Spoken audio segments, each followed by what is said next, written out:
Hello guys, welcome back to our channel. First time మన channel చూస్తున్నారా అయితే తప్పకుండా సబ్స్క్రైబ్ చేసుకోండి. పక్కన బెల్ ఐకాన్ యాక్టివేట్ చేసుకుని మీకు నోటిఫికేషన్స్ అనేవి వస్తే నేను వీడియో పెట్టగానే సో మీరైతే వెంటనే అప్లై చేసుకోవచ్చు. సో అందరు వీడియో చూస్తున్నారు కానీ లైక్ అయితే చేయట్లేదు. ఒక లైక్ చేయండి, కొంచెం సపోర్టివ్గా కూడా ఉంటుంది నాకు. అండ్ అదేవిధంగా మీ ఫ్రెండ్స్కి కూడా షేర్ చేయండి, వాళ్ళకి కూడా హెల్ప్ఫుల్గా ఉంటుంది వీడియో అయితే. ఈ రోజు రిక్రూట్మెంట్ నోటిఫికేషన్ డీటెయిల్స్ చూసుకున్నట్లయితే government of India defence service staff college నుంచి multi tasking staff office and ట్రైనింగ్కి సంబంధించి రిక్రూట్మెంట్ నోటిఫికేషన్స్ రిలీజ్ చేశారు. అప్లికేషన్ ప్రాసెస్ కూడా ఈ వీడియోలో చెప్తాను, సో స్కిప్ చేయకుండా పూర్తి వీడియో అయితే చూడండి. ఈ జాబ్స్ కి సంబంధించి ఇంపార్టెంట్ డేట్స్ చూసుకున్నట్లయితే డేట్ ఆఫ్ పబ్లికేషన్ అనేది 9th March 2024 అయితే స్టార్ట్ అయిందండి. ఆఫ్లైన్లో మాత్రమే అప్లై చేసుకోవాలి. లాస్ట్ డేట్ వచ్చేసరికి అప్లికేషన్కి 30th March. సో ఈ మంత్ ఎండ్ లోపు అయితే అప్లై చేసుకోవాలి. కేవలం ఆఫ్లైన్లో మాత్రమే, ఎటువంటి ఆన్లైన్ అప్లికేషన్స్ అనేది ఇవ్వలేదు.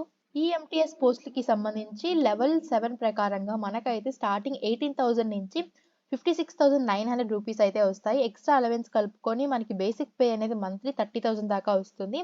సో ఓవరాల్గా 6 వేకెన్సీస్ అయితే ఉన్నాయి. అన్ని కేటగిరీ వాళ్ళకు ఉన్నాయండి. ఏజ్ లిమిట్ చూసుకున్నట్లయితే సో ఎవరికైతే 18 to 25 ఇయర్స్ ఉంటుందో వాళ్ళైతే అప్లై చేసుకోవచ్చు. దీనికి సంబంధించి ఎడ్యుకేషన్ క్వాలిఫికేషన్ డీటెయిల్స్ చూసుకున్నట్లయితే ఎవరైతే 10th క్లాస్ పాస్ అయి ఉంటారో, అంటే 10th క్లాస్ పాస్ అయిన మెమో మీ దగ్గర అనేది ఉండాలి, మార్క్స్ మెమో అనేది. సో వాళ్ళకి దీనికి ఎలిజిబుల్ అవుతారండి. ఆల్ ఇండియన్స్ ప్రతి ఒక్కరు అప్లై చేసుకోవచ్చు. తెలంగాణ, ఏపీ ఏ స్టేట్ చెందిన వాళ్ళైనా సరే అప్లై చేసుకోవచ్చు. దీనికి సెలక్షన్ ప్రాసెస్ అనేది ఒక రిటర్న్ టెస్ట్ అనేది కండక్ట్ చేస్తారు. ఆ ప్యాటర్న్ కూడా ఎలా ఉంటుందంటే జనరల్ ఇంటెలిజెన్స్ అండ్ రీజనింగ్లో ఉంటుంది, numerical and aptitude, general English, general awareness మీద మీకు క్వశ్చన్స్ అనేవి వస్తాయి. ఇదైతే ఇంగ్లీష్ అండ్ హిందీలో మాత్రమే ఉంటుంది, తెలుగులో అయితే ఉండదండి. ఎటువంటి స్కిల్ టెస్ట్ అనేది ఏం పెట్టరు, జస్ట్ ఒక రిటర్న్ టెస్ట్ కండక్ట్ చేసి మిమ్మల్ని అయితే సెలెక్ట్ చేయడం అనేది చేసుకుంటారనమాట ఈ జాబ్కి సంబంధించి. దీనికి సంబంధించి ఎటువంటి అప్లికేషన్ ఫీజు అనేది లేదు. సో ఫ్రీగా అయితే మీరు అప్లై చేసుకోవచ్చు. అది ఆఫ్లైన్లో మాత్రమే అప్లై చేసుకోవాలి. ఈ నోటిఫికేషన్లోనే మనకి పేజ్ నెంబర్ 4, 5, 6 సో ఈ పేజెస్లో అయితే అప్లికేషన్ ఫామ్స్ అనేవి ఇచ్చారు. ఇది మీరు డౌన్లోడ్ చేసుకొని జెరాక్స్ అయితే తీపించుకొని ఫిలప్ అయితే చేయాలి. సో ఇక్కడ చూస్తున్నారు కదా, అక్నాలెడ్జ్మెంట్ అండ్ అడ్మిషన్ కార్డ్ అని క్యాండిడేట్ కాపీ, అండ్ ఇక్కడ చూసుకున్నట్లయితే డూప్లికేట్ కాపీ అని ఉంది. ఫస్ట్ డూప్లికేట్ కాపీ అనేది ఫిలప్ చేయాలి. ఇక్కడ సీరియల్ నెంబర్ 1 to 6 మాత్రమే ఫిలప్ చేయాలి అప్లికేషన్స్లో అని చెప్పి క్లారిటీగా పైన ఇచ్చారు.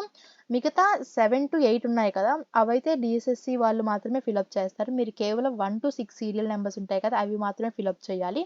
ఇక్కడ చూసుకున్నట్లయితే మీ నేము, మీ date of birth, Aadhaar card number, మీ మొబైల్ నెంబరు, ఈమెయిల్ అడ్రస్ ఇస్తే సరిపోతుంది. మిగతాయి వీళ్ళు ఫిలప్ చేసేసుకుంటారు. దాంతో పాటుగా ఇక్కడ మీరు లేటెస్ట్ పాస్పోర్ట్ సైజ్ ఫోటో ఉంటుంది కదా, అది అటాచ్ చేసి మీ సిగ్నేచర్ అనేది పెట్టాలి ఫోటో కింద. ఇది అయిపోయిన తర్వాత నెక్స్ట్ మీరు ఏంటి అంటే క్యాండిడేట్ కాపీ అనేది ఫిలప్ చేయాలి. ఇక్కడ కూడా మీరు name, me date of birth, Aadhaar card, mobile number, email address ఇంతవరకు ఇస్తే సరిపోతుంది. మిగతా అయితే స్కిప్ చేసుకోవచ్చు. అండ్ మీ ఫోటో అండ్ దీని కింద మీ సిగ్నేచర్ అయితే ఇవ్వాల్సి ఉంటుంది. నెక్స్ట్ ఇక్కడ చూసుకున్నట్లయితే ఫర్ ఆఫీస్ యూస్ ఓన్లీ, ఇక్కడ మీరు ఏం ఫిలప్ చేయాల్సిన అవసరం లేదండి, వాళ్ళే ఫిలప్ చేసుకుంటారు.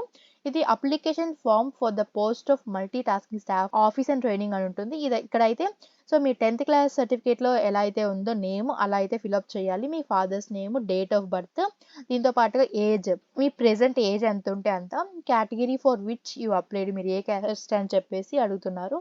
అండ్ వెదర్ ఎక్స్ సర్వీస్ మ్యానా లేదని అడుగుతున్నారు. ఫిజికల్లీ హ్యాండిక్యాప్డ్ వాళ్ళకి సంబంధించి డీటెయిల్స్, అండ్ మీ education qualification details, year of passing, marks obtained, ఎన్ని మార్క్స్ వచ్చినాయి, పర్సంటేజ్, రీమార్క్స్. సో ఒకవేళ ఎక్స్పీరియన్స్ కానీ ఉంటే దానికి సంబంధించిన డీటెయిల్స్ అయితే ఫిలప్ చేయండి.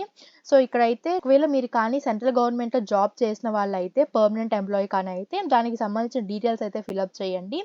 అండ్ ఇక్కడ Aadhaar card number, mobile, identification marks ఉంటాయి కదా, మీ పుట్టుమచ్చలకి సంబంధించిన details, and me address, permanent address, present address 2 అయితే ఇవ్వాలి. మీ ఈమెయిల్ అడ్రస్ అవన్నీ ఇచ్చిన తర్వాత వన్స్ అంతా రీచెక్ చేసుకొని ప్లేస్, డేట్, సో సిగ్నేచర్ అనేది పెట్టేసి ఆ అప్లికేషన్ ఫామ్తో పాటుగా మిగతా కొన్ని డాక్యుమెంట్స్ కూడా ఇక్కడ ఇచ్చారు, అవి కూడా తీసుకెళ్ళాలి అని చెప్పి.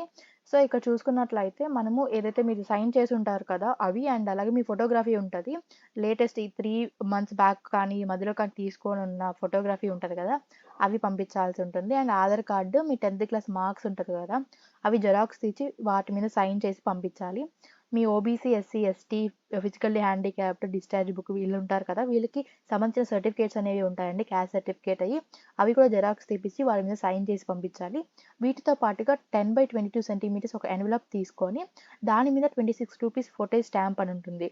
సో అది అటాచ్ చేసి ఒక మెయిన్ ఎన్వలప్లో అయితే ఇవన్నీ పెట్టి దానిపైన application for the post of multi tasking staff office and training అని రాసి ఫ్రమ్ అడ్రస్ టు అడ్రస్ అయితే రాయాలి. సో టు అడ్రస్ అనేది the commandant defence service staff college, Wellington, Nilgiris 643-231 Tamil Nadu అని చెప్పేసి టు అడ్రస్ ఇది రాయాలి. ఐదర్ మీరు రిజిస్టర్డ్ పోస్ట్ ద్వారా కానీ స్పీడ్ పోస్ట్ ద్వారా కానీ పంపించవచ్చు. సో మీరైతే 30th మార్చ్ లోపు అయితే పంపించాల్సి ఉంటుందండి ఈ అప్లికేషన్స్ అనేవి. సో వెన్నైతే అప్లై చేసుకోండి, చాలా మంచి అవకాశం. ఎటువంటి అప్లికేషన్ ఫీజు అనేది కూడా లేదు, 10th క్లాస్ పాస్ అయితే సరిపోతుంది. సో మంత్లీ మనకి ఎగ్జాక్ట్గా 30,000 దాకా వస్తాయి అన్నమాట. సో ఇవి వచ్చేసరికి పర్మనెంట్ జాబ్స్. సో ఎక్కడ ఇస్తారు మనకి లొకేషన్ అంటే సో తమిళనాడులో అయితే ఉంటుంది. సో ఎవరికైతే మేము ఎక్కడైనా చేసుకొని ఒక సెటిల్ అవ్వాలి అనుకుంటున్నాము జాబ్ అనే వాళ్ళు తప్పకుండా చేసుకోండి, చాలా మంచి అవకాశము. సో ఇదండి వీడియో అయితే. మీకు ఇంకా ఏమైనా డౌట్స్ ఉంటే కమెంట్ చేయండి. Thanks for watching. Once again please do like and subscribe to skill jobs.